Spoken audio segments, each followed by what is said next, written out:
इराणने हिंद महासागरातील अमेरिका आणि ब्रिटन यांच्यात जो संयुक्त लष्करी तळ आहे या तळावर बॅलिस्टिक मिसाईलने हल्ला केलेला आहे। सीएनएनच्या वृत्तानुसार अमेरिकन अधिकाऱ्यांनी याला दुजोरा देखील दिलेला आहे। इराणने 2 क्षेपणास्त्र डागली परंतु त्यापैकी एकही तळावर आदळलेले नाही। हा तळ इराणच्या किनारपट्टीपासून सुमारे 3810 किलोमीटर आणि तेहरानपासून 5000 किलोमीटरपेक्षा जास्त अंतरावर आहे। डिएगो गार्सिया हा अमेरिकेसाठी एक महत्त्वाचा लष्करी तळ आहे। या तळावरून अमेरिका आपली बॉम्बर विमाने चालवतो। येथून मोठी टँकर विमाने आणि टेहळणी विमाने देखील कार्यरत राहू शकतात। हे युद्ध आमचे नाही, ते आमच्यावर लादले गेले आहे।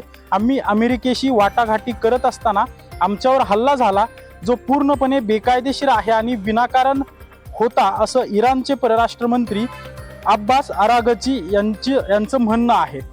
दरम्यान इराणशी संबंधित एका हॅकर गटाने इस्रायली लष्कराचे वरिष्ठ अधिकारी ॲरन आर्टल यांचा ईमेल हॅक केल्याचा दावा आहे। प्रेस टीव्हीनुसार हंदला नावाच्या हॅकर गटाने सुमारे 1 लाख गोपनीय ईमेल मिळवल्याचा दावा केला आहे, ज्यात इस्रायली लष्करी योजनांशी संबंधित माहिती आहे असा देखील दावा केलेला आहे। त्यामुळे इराण, इस्रायल आणि अमेरिका यांच्यात सुरू असलेलं हे युद्ध नेमक्या कोणत्या दिशेने सुरू आहे ते सध्या समजत नाहीये। अमेरिकेचे राष्ट्राध्यक्ष डोनाल्ड ट्रम्प यांनी इराण विरुद्धचं युद्ध संपवण्याचे संकेत दिलेत। या संदर्भात त्यांनी ट्रूथ सोशलवर एक पोस्टच केली आहे। अमेरिका आपलं निश्चित केलेलं लक्ष्य प्राप्त करण्याच्या अगदी जवळ असल्याचं ट्रम्प यांनी म्हटलंय। आता होर्मुझ सामुद्रधुनीची सुरक्षा अन्य देशांनी करावी असा इशाराच त्यांनी दिलाय। अमेरिकेनं इस्रायलच्या साथीनं 28 फेब्रुवारीला इराणवर हल्ले केले। यानंतर गेल्या 3 आठवड्यांपासून मध्य पूर्वेत संघर्ष सुरू आहे। आता हाच संघर्ष थांबवण्याचे संकेत डोनाल्ड ट्रम्प यांनी दिलेत। आम्ही आपलं लक्ष्य साध्य करण्याच्या अगदी जवळ पोहोचलो आहोत। मध्य पूर्वेतील सैन्य कारवाई संपवण्याच्या विचारात आहोत असा उल्लेख डोनाल्ड ट्रम्प यांनी आपल्या पोस्टमध्ये केलाय। इराण विरोधात केलेल्या कारवायांमधून काय काय साधलं याचा उल्लेखही ट्रम्प यांनी त्यांच्या पोस्टमध्ये केलाय। पण ट्रम्प यांचा युद्ध संपवण्याचा दावा त्यांच्या प्रशासकीय निर्णयांशी अगदी विसंगत दिसतोय। याच आठवड्यात ट्रम्प प्रशासनानं युद्धासाठी $300 अब्ज मागणी करण्याचा निर्णय घेतला होता। या परस्पर विरोधी गोष्टींमुळे ज्यावेळी खरंच अमेरिका आणि इस्रायलचे हल्ले संपतील त्याच वेळी युद्ध थांबलं असं म्हणता येणार आहे। अमेरिकेने इराणच्या कच्च्या तेलाची विक्री आणि वितरणावर अधिकृत मान्यता दिली आहे। हे एक अनपेक्षित पाऊल वाटत असलं तरी आत्तापर्यंत अमेरिका इराणवर कडक आर्थिक निर्बंध लावण्यावर ठाम होती। रॉयटरने दिलेल्या वृत्तानुसार ही परवानगी तात्पुरती असून या तेलाच्या विक्रीतून मिळणारा पैसा इराणला थेट लष्करी कारवायांसाठी वापरता येणार नाही, यावर अमेरिकेचं नियंत्रण असेल। विशिष्ट देशांना किंवा कंपन्यांचाच हे तेल खरेदी करण्याची मुभा देण्यात आली आहे। युद्धामुळे विस्कळीत झालेला पुरवठा पूर्ववत करण्यासाठी समुद्रात जहाजावर असलेले सुमारे 14 कोटी बॅरल तेल जागतिक बाजारात आणण्याचा अमेरिकेचा प्रयत्न आहे। सध्या इराणचे सुमारे 17 कोटी बॅरल कच्चे तेल समुद्रात जहाजावर आहे। याला ऑइल ऑन वॉटर म्हणतात, ज्यामध्ये प्रवासात असलेले तेल किंवा जहाजावरच साठवून ठेवलेले तेल याचा समावेश होतो। यातले बरेचसे तेल अद्याप विकले गेलेले नाही, त्यामुळे निर्बंध शिथिल झाल्यास भारतासारखे देश हे तेल खरेदी करू शकतात। अमेरिका, इस्रायल आणि इराण यांच्यातील युद्धाचा भडका दिवसेगणिक अधिक तीव्र होत आहे। अशातच अमेरिका आणि इस्रायलने इराणवर हल्ले सुरूच ठेवले आहे, तर इराण देखील या दोन्ही देशांना जोरदार प्रत्युत्तर देत आहे। यामुळे संपूर्ण मध्य पूर्व तणावाच्या विळख्यात सापडले आहे। परिणामी त्याचा फटका जागतिक अर्थव्यवस्थेला बसत असून ऊर्जा संकट अधिक गडद होत आहे। अशातच या संदर्भात एक सर्वात मोठी बातमी समोर आली आहे की इस्रायलने इराणच्या 3 सर्वोच्च नेत्यांना ठार केलंय। यामध्ये इराणच्या सर्वोच्च राष्ट्रीय सुरक्षा परिषदेचे प्रमुख अली लारिजानी यांचा समावेश आहे, ज्यांच्या मृत्यूची पुष्टी खुद्द इराणने केली आहे। दुसरीकडे दिवसभरात इस्रायलकडून इराणच्या 3 प्रमुख शिलेदारांचा खात्मा करण्यात आल्याचा दावा करण्यात आला आहे, ज्यामध्ये मेहदी रस्तामी शमस्तान, इराण गुप्तचर मंत्रालयातील एक महत्त्वाचा कमांडर आणि इराणच्या बसिस फोर्सच्या गुप्तचर विभागाचे प्रमुख इस्माईल अहमदी यांचा समावेश आहे। तेहरानच्या मध्यभागी बसिस फोर्सच्या प्रमुखावर देखील हल्ला करण्यात आला आणि यावेळी अनेक वरिष्ठ कमांडर यांना देखील या हल्ल्यात लक्ष केलं असल्याची माहिती आहे। इराण, अमेरिका, इस्रायलचं युद्ध अद्याप थांबलेलं नाहीये। हे युद्ध सुरूच आहे। याचा फटका सर्वच आसपासच्या देशांना बसतोय। परंतु हे युद्ध आता केवळ तेलच्या कंपन्यांचं नुकसान होणं किंवा क्षेपणास्त्र टाकणं, हॉस्पिटल उडवणं एवढ्या पुरता मर्यादित राहिलेलं नाहीये.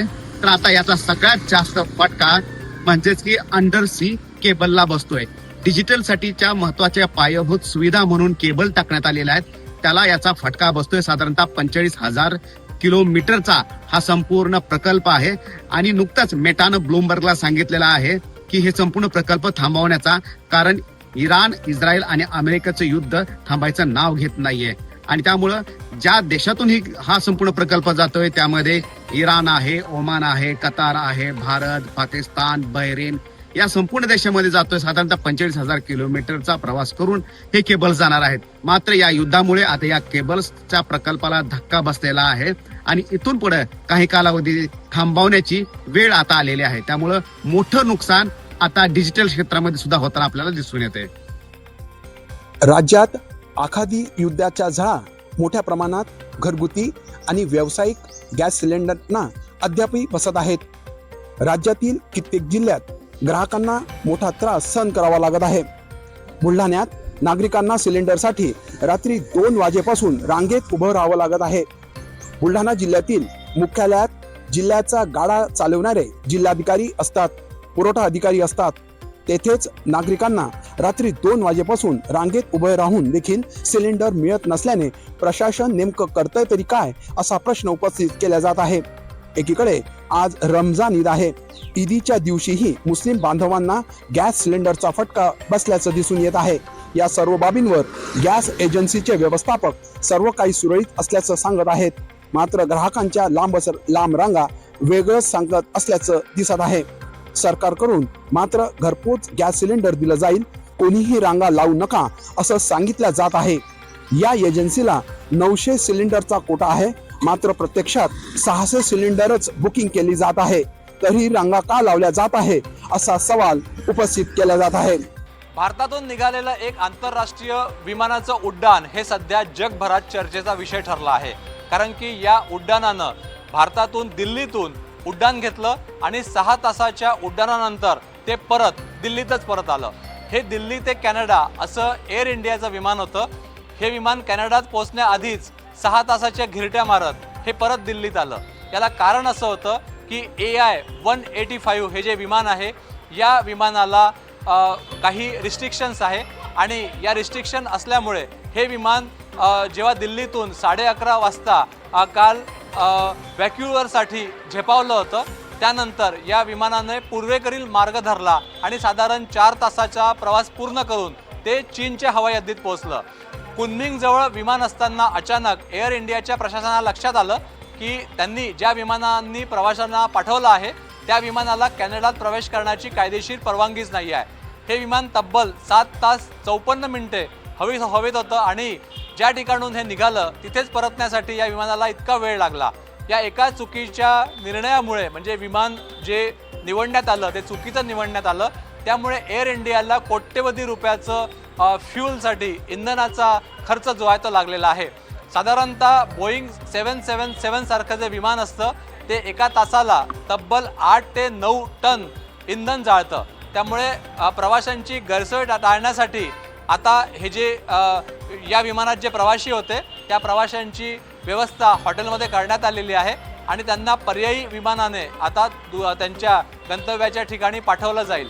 पण हा संपूर्ण प्रकार जो आहे हा एव्हिएशनच्या सेक्टरमधला, एव्हिएशनच्या कार्यकाळामधला सर्वात मोठा आतापर्यंतचा हास्यास्पद आणि तितकाच प्रवाशांना त्रासदायक असणारा निर्णय असल्याची चर्चा आता इंटरनेटवर आणि एव्हिएशन सेक्टरमध्ये सुरू आहे. राज्याचे सांस्कृतिक व तंत्रज्ञान मंत्री आशिष शेलार हे सोलापूर दौऱ्यावरती होते. सोलापूर दौऱ्यावरती असताना आज त्यांनी सकाळी उत्तर सोलापूर तालुक्यातील पडसाळी गावातील शेतकऱ्यांच्या भेटीगाठी घेतल्या. मागील काही दिवसापूर्वी झालेल्या मुसळधार पावसाने व अवकाळी पावसाने, वादळी वाऱ्याने जे ते शेतकऱ्यांच्या फळबागा ज्या आहेत त्या उद्ध्वस्त झाल्या होत्या. एका उत्तर सोलापूर तालुक्यातील तब्बल 400हून अधिक शेतकऱ्यांच्या फळबागा किंवा शेती पिकाचं मोठ्या प्रमाणात नुकसान झाल्याचं संबंधित अधिकाऱ्यांनी सांगितलं. तर त्याचबरोबर या सर्व शेतकऱ्यांचे ताबडतोब पंचनामे करण्याचे आदेश आशिष शेलार यांनी दिले. तसंच ही बाब मी कृषी मंत्र्यांच्या व मुख्यमंत्र्यांच्या कानावरती देखील घालणार असल्याचं आश्वासन आशिष शेलार यांनी उत्तर सोलापूर तालुक्यातील शेतकऱ्यांना दिलं. त्याचबरोबर संपूर्ण राज्यात गाजत असलेलं अशोक खरात यांच्या प्रकरणावरती बोलताना आशिष शेलार म्हणाले की या प्रकरणाची पूर्ण चौकशी पोलीस योग्य रीतीने करतील असं देखील आश्वासन त्यांनी माध्यमांशी बोलताना दिलं. महाराष्ट्रासह विदर्भाला सुद्धा अवकाळी पावसाचा मोठा फटका बसल्याचं समोर येत आहे. काही ठिकाणी शेतीचं नुकसान झाल्याचंही समोर येत आहे, तर विदर्भात काही ठिकाणी सूर्य आग ओघत आहे. अकोला जिल्ह्यात मार्च महिन्याच्या पहिल्या आठवड्यातच 43 अंशापर्यंत पोहोचल्याने उन्हाचा कडाका वाढला आहे. त्यामुळे टरबूजाला मोठी मागणी आहे, पण शेतकऱ्यांना अपेक्षित दर मिळत नसल्याने गंभीर स्थिती निर्माण झाली आहे. दरम्यान पातूर तालुक्यातील मळसूर गावात एका शेतकऱ्याने संतापून टरबूजाची वेल उपटून शेताच्या दुऱ्यावर फेकून दिल्याची घटना समोर आली आहे. सुमारे 3 एकर शेतासाठी 2 ते 2.5 लाख रुपये खर्च करूनही टरबूजाला फक्त 5 ते 7 रुपये किलो दर मिळत आहे. त्यामुळे उत्पादन खर्च निघत नसल्याने शेतकरी आर्थिक अडचणीत सापडला आहे. आंतरराष्ट्रीय आखाती देशाच्या युद्धाचा परिणाम बाजारभावावर झाल्याची चर्चा असून शेतकरी वर्गात तीव्र नाराजीचे वातावरण आहे.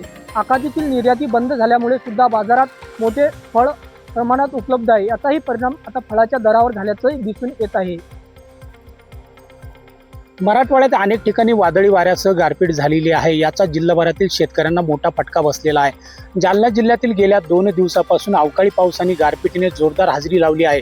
या तडाख्यात रब्बी हंगामातील पिकासह आपण जर बघितलं तर फळबागांनाही मोठा फटका बसला आहे. जिल्ह्यातील बदनापूर, जालना, मंठा आणि भोकरदन तालुक्यात मिळून तब्बल 1334 हेक्टरवरील पिकांचं नुकसान झाल्याची प्राथमिक अहवालातून समोर आलेला आहे. गहू, हरभरा, मका त्याचबरोबर आपण जर बघितलं तर मोसंबी, द्राक्ष आणि डाळिंबाच्या फळबागांचेही मोठ्या प्रमाणात नुकसान झालेलं आहे. विशेष म्हणजे घनसावंगी तालुक्यात सर्वाधिक फटका बसल्याची माहिती समोर आलेली आहे. दरम्यान या 2 दिवसात वीज पडून या ठिकाणी 8 मुक्या जनावरांचा मृत्यू झाल्याची नोंद सुद्धा आपल्याला या ठिकाणी जिल्हा प्रशासनाच्या वतीने देण्यात आलेली आहे. सध्या कृषी आणि महसूल विभागाकडून प्राथमिक स्वरूपाचे पंचनामे सुरू आहे. नुकसानीचा आकडा वाढण्याची शक्यता सुद्धा वर्तवली जात आहे. याच पार्श्वभूमीवर शेतकऱ्यांच्या तात्काळ नुकसान भरपाईची मदत मिळावी अशी मागणी या ठिकाणी जोर धरू लागलेली आहे. मात्र आपण जर बघितलं तर सरकारकडूनच्या वतीने अद्यापपर्यंत कुठलेही पंचनामे करण्याचे आदेश देण्यात आलेले नाहीत. राजकीय ज्योतिषी अशोक खरात आणि त्याच्या संस्थांवर राजकीय मेहरबानी झाल्याची धक्कादायक बाब समोर आली आहे. मराठवाड्यातील हक्काच्या पाण्यातून लाखो लिटर पाणी खरातच्या संस्थांना देण्याचा निर्णय 2020 मध्ये तत्कालीन राज्य सरकारने घेतल्याचं उघड झालं. मात्र हा निर्णय आता आज तात्काळ रद्द करण्याचे आदेश जलसंपदा मंत्री राधाकृष्ण विखे पाटील यांनी दिले आहेत. कॅप्टन खरात म्हणून शिर्डीत ओळखल्या जाणाऱ्या अशोक खरातचे शिर्डीत आणखी काही लागेबांधे होते का याचीही सखोल चौकशी होणार असल्याचं विखे पाटील यांनी स्पष्ट केलं आहे. शिर्डी पोलिसांनी महिनाभरापूर्वी गुन्हा दाखल केला असतानाही नाशिक पोलिसांकडून झालेल्या विलंबनावर त्यांनी नाराजी व्यक्त केली. दरम्यान 2020 मध्ये तत्कालीन मुख्यमंत्री उद्धव ठाकरे यांच्या कार्यकाळात दारणा धरणातून पाणी आरक्षित झाल्याचा निर्णय झाला होता. यावेळी विरोधकांनी खरातला पाठिंबा दिला होता असा आरोपही विखे पाटील यांनी केला आहे. संजय राऊतांकडे पुरावे असतील तर त्यांनी ते पोलिसांकडे सादर करावे असंही विखे पाटील म्हणाले. उपमुख्यमंत्री एकनाथ शिंदे मुख्यमंत्री असताना खरातची भेट झाली होती, मात्र आपण त्याचे भक्त नसल्याचं देखील दीपक केसरकर पाठोपाठच विखे पाटील यांनी देखील स्पष्ट केलं आहे. अशोक खरात यांच्यावर अनेक राजकीय प्रतिक्रिया समोर येत आहेत. त्यातच आज शिवसेना उद्धव बाळासाहेब ठाकरे पक्षाचे प्रमुख उद्धव ठाकरे यांनी आपली देखील प्रतिक्रिया पहिल्यांदाच अशोक खरातवर समोर ठेवली. खरं तर उद्धव ठाकरेंनी सांगितल्याप्रमाणे माध्यमांशी त्यांनी संवाद साधला आणि त्यात त्यांनी सांगितलं की अशोक खरात यांच्यासोबत ज्या ज्या नेत्यांचे फोटो आहेत त्यांची देखील चौकशी झाली पाहिजे आणि कारवाई देखील झाली पाहिजे. मात्र उद्धव ठाकरे यांची भेट अशोक खरात यांच्यासोबत मिलिंद नार्वेकरांनी घालून दिली, यावर मात्र उद्धव ठाकरेंनी मौन बाळगलं. त्या व्यतिरिक्त आपण जर पाहिलं तर मग ज्यावेळी महाविकास आघाडीचं सरकार होतं त्यावेळी दारणा धरणातून या संस्थेला पाणी आरक्षित करण्याचा निर्णय देण्यात आला होता.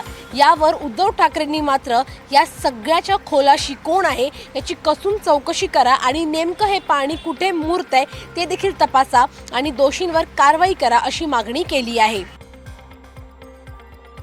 सध्या राज्यातील आगरी कोळी आणि सीकेपी बांधवांमध्ये आनंदाचं वातावरण पाहायला मिळते. कारण आगीकोरी बांधवांची दैवता असलेल्या एकविरा देवीच्या गडावरती तब्बल 8 वर्षांनंतर कळसाचं आगमन झाले. 2017 साली एका भक्तानं दान केलेला पंचधातूचा कळस, ज्याला सोन्याचा मुलावा होता, तो चोरी गेला होता. या प्रकरणी लोणावळा ग्रामीण पोलीस याचा शोध घेत होते. 2019 साली या प्रकरणी 2 आरोपींना अटक करण्यात आली होती. मात्र 2019 ते आता 2026 या दरम्यान कायदेशीर प्रक्रिया पूर्ण होण्यास विलंब लागत होता. या प्रकरणी एकविरा देवस्थान ट्रस्टचे अध्यक्ष दीपक होळवळे यांनी वारंवार पाठपुरावा देखील केला. त्यानंतर सर्व कायदेशीर आणि न्यायालयीन प्रक्रिया पूर्ण झाल्यानंतर लोणावळा ग्रामीण पोलिसांनी हा कळस देवस्थानच्या ट्रस्टच्या हाती केला. त्यानंतर या ट्रस्टच्या मार्फत आणि पोलिसांच्या वतीने हा सोन्याचा कळस एकविरा देवीच्या गडावरती वाजत गाजत आणला. त्यानंतर सर्व विधी पूर्ण करून हा कळस आता मंदिरावरती चढवण्यात आलाय. त्यामुळे आता आगरीकोळी बांधव आणि सिक्केपी समाजाचे जे भक्त आहेत त्यांच्यामध्ये आनंदाचं वातावरण पसरल्याचं पाहायला मिळते. तब्बल 8 वर्ष प्रतीक्षा केल्यानंतर हा कळस अखेर देवीच्या मंदिरावरती विराजमान झाल्यानं भक्तांमध्ये सध्या आनंदाचं वातावरण पाहायला मिळते. रमजान ईद अर्थात ईद उल फित्र हा मुस्लिम धर्मियांचा अत्यंत पवित्र सण मानला जातो आणि त्यामुळेच आज राज्यभरात जळगावमध्येही रमजान ईद उत्साहात साजरा करण्यात आली. रमजान ईद निमित्त जळगाव शहरात धार्मिक आणि उत्साहाचे वातावरण होते. तसेच ईदगाह मैदानावर मुस्लिम समाज बांधवांकडून सामूहिक नमाज अदा करण्यात आली. यामध्ये हजारोंच्या संख्येने समाज बांधवांनी उपस्थित राहून शांतता, ऐक्य व बंधुत्वाचा संदेश दिला. जगात सुरू असलेल्या युद्धजन्य स्थितीमुळे जगाचे मोठ्या प्रमाणात नुकसान होत असून त्यामुळे जगभरात शांतता वाढावी, सद्भावना टिकून राहावी व बंधुभाव वाढावा यासाठी सामूहिक नमाजच्या माध्यमातून विशेष प्रार्थना करण्यात आली. तर खानदेशातील धुळे, नंदुरबार आणि जळगावमध्येही रमजान ईदचा उत्साह हा पाहायला मिळाला. रमजान ईद निमित्त संपूर्ण महिनाभर उपवास केला जातो. तसेच या दरम्यान जकात देण्याचे अर्थात गोरगरिबांना दान देण्याचे विशेष महत्त्व असते. महिनाभर उपवास पाळून शिरखुर्मा हे मिष्टान्न एकमेकांना वाटून आनंद साजरा केला जातो. तसेच एकमेकांची गळाभेट घेऊन रागलोभ विसरून ईद मुबारक म्हणत एकमेकांना शुभेच्छा दिल्या जातात. त्यामुळेच ईद उल फित्र हा सण मुस्लिम बांधवांमध्ये या सणाला विशेष महत्त्वाचे मानले जाते.